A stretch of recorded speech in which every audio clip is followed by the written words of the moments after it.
प्राचीन काल के सबसे शक्तिशाली धनुर्धर जिनके सामने राम भी नतमस्तक हो गए थे। धनुर्धर तो बहुत हुए थे, लेकिन एक ऐसा भी धनुर्धर था जिसकी विद्या से भगवान कृष्ण भी सतर्क हो गए थे। एक ऐसा भी धनुर्धर था जिसको लेकर द्रोणाचार्य चिंतित हो गए थे। और एक ऐसा भी धनुर्धर था जो अपने एक ही बाण से दुश्मन सेना के रथ को कई गज दूर फेंक देता था। और एक ऐसा भी धनुर्धर था जिसके सामने स्वयं भगवान श्री राम भी अपना सिर झुकाते थे। इन सभी के तीर में दम था, लेकिन सर्वश्रेष्ठ तो सर्वश्रेष्ठ ही होता है। आप सोच रहे हैं कि कर्ण सर्वश्रेष्ठ है, तो जवाब है नहीं। आप कितना ही सोचें कि कौन होगा प्राचीन भारत का सर्वश्रेष्ठ धनुर्धर, तब भी आप शायद ही समझ पाए। आप सोच रहे होंगे कि यह बात जरूर अर्जुन या एकलव्य के बारे में की जा रही होगी, लेकिन नहीं। धनुर्धर तो बहुत हुए हैं, लेकिन उस जैसा धनुर्धर आज तक नहीं हुआ और भविष्य में भी कभी नहीं होगा। लेकिन सबसे पहले हम कम शक्तिशाली धनुर्धर की बात करेंगे, लेकिन उससे पहले हमारे चैनल को सब्सक्राइब अवश्य करें और बेल आइकन जरूर दबाएं। नंबर 10 अर्जुन।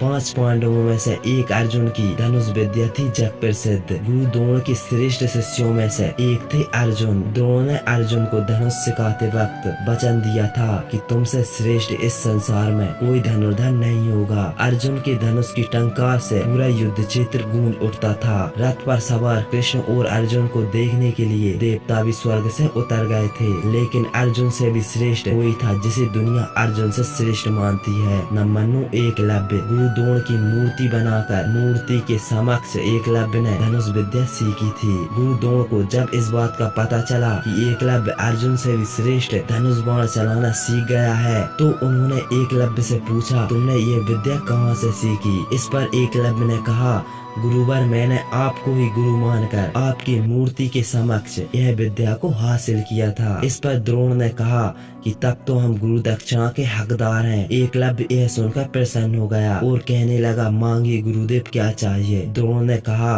कि तुम जिस हाथ से प्रत्यंचा चढ़ाते हो, मुझे उस हाथ का अंगूठा चाहिए। अर्जुन को दिए वचन की रक्षा के लिए उन्होंने एकलव्य से उसका अंगूठा मांग लिया था। नंबर 8 कर्ण। वैसे तो महाभारत काल में सैकड़ों योद्धा हुए थे, लेकिन कहते हैं कि युद्ध में कर्ण जैसा कोई धनुर्धर नहीं था। कवच और कुंडल नहीं उतरवाते तो कर्ण को मानना असंभव था। कर्ण के अर्जुन और एकलव्य से श्रेष्ठ धनुर्धर होने का प्रमाण ये है कि कर्ण के तीर की इतनी ताकत थी कि जब वे तीर चलाते थे और उनका तीर अर्जुन के रथ पर लग जाता था तो रथ पीछे कुछ दूरी तक खिसक जाता था। कृष्ण अर्जुन से कहते थे कि जिस रथ पर मैं और हनुमान विराजमान है, उसके इस तरह पीछे धकेले जाने से पता चलता है कि कर्ण की धनुर्विद्या में बहुत बल है। नंबर 7 बर्बरीक। बर्बरीक महाभारत काल का सर्वश्रेष्ठ धनुर्धर था। बर्बरीक अपने 3 बाणों से युद्ध को पलट सकते थे, इसलिए भगवान श्री कृष्ण ने बर्बरीक का शीश गुरु दक्षिणा में मांग लिया था। नंबर 6 लक्ष्मण। राम के छोटे भाई लक्ष्मण को कौन नहीं जानता। लक्ष्मण ने अपने तीर से रेखा खींच दी थी। उस रेखा में इतनी ही ताकत थी कि कोई भी उसके पार नहीं जा सकता था। लक्ष्मण की धनुष विद्या के चर्चे दूर दूर तक थे। शास्त्रों अनुसार लक्ष्मण को श्रेष्ठ धनुर्धर माना गया है। लक्ष्मण राम रावण युद्ध के दौरान मेघनाथ को हराया था, जिसने युद्ध में इंद्र को परास्त कर दिया था, इसलिए मेघनाथ को इंद्रजीत भी कहा जाता है। नंबर 5 द्रोणाचार्य। द्रोणाचार्य ने ही दोनों तरफ की सेनाओं को ज्ञान दिया था। इसके पास हर अस्त्र को चलाने का ज्ञान था। इसमें नारायण अस्त्र, पाशुपता अस्त्र और ब्रह्मास्त्र भी शामिल हैं। वैसे तो युद्ध में द्रोणाचार्य को कभी सीधे परास्त नहीं किया जा सकता था। तब श्री कृष्ण के कहने पर द्रोणाचार्य को शस्त्रहीन करवाया गया और छल से धृष्टद्युम्न ने द्रोणाचार्य का वध कर दिया। नंबर 4 भीष्म।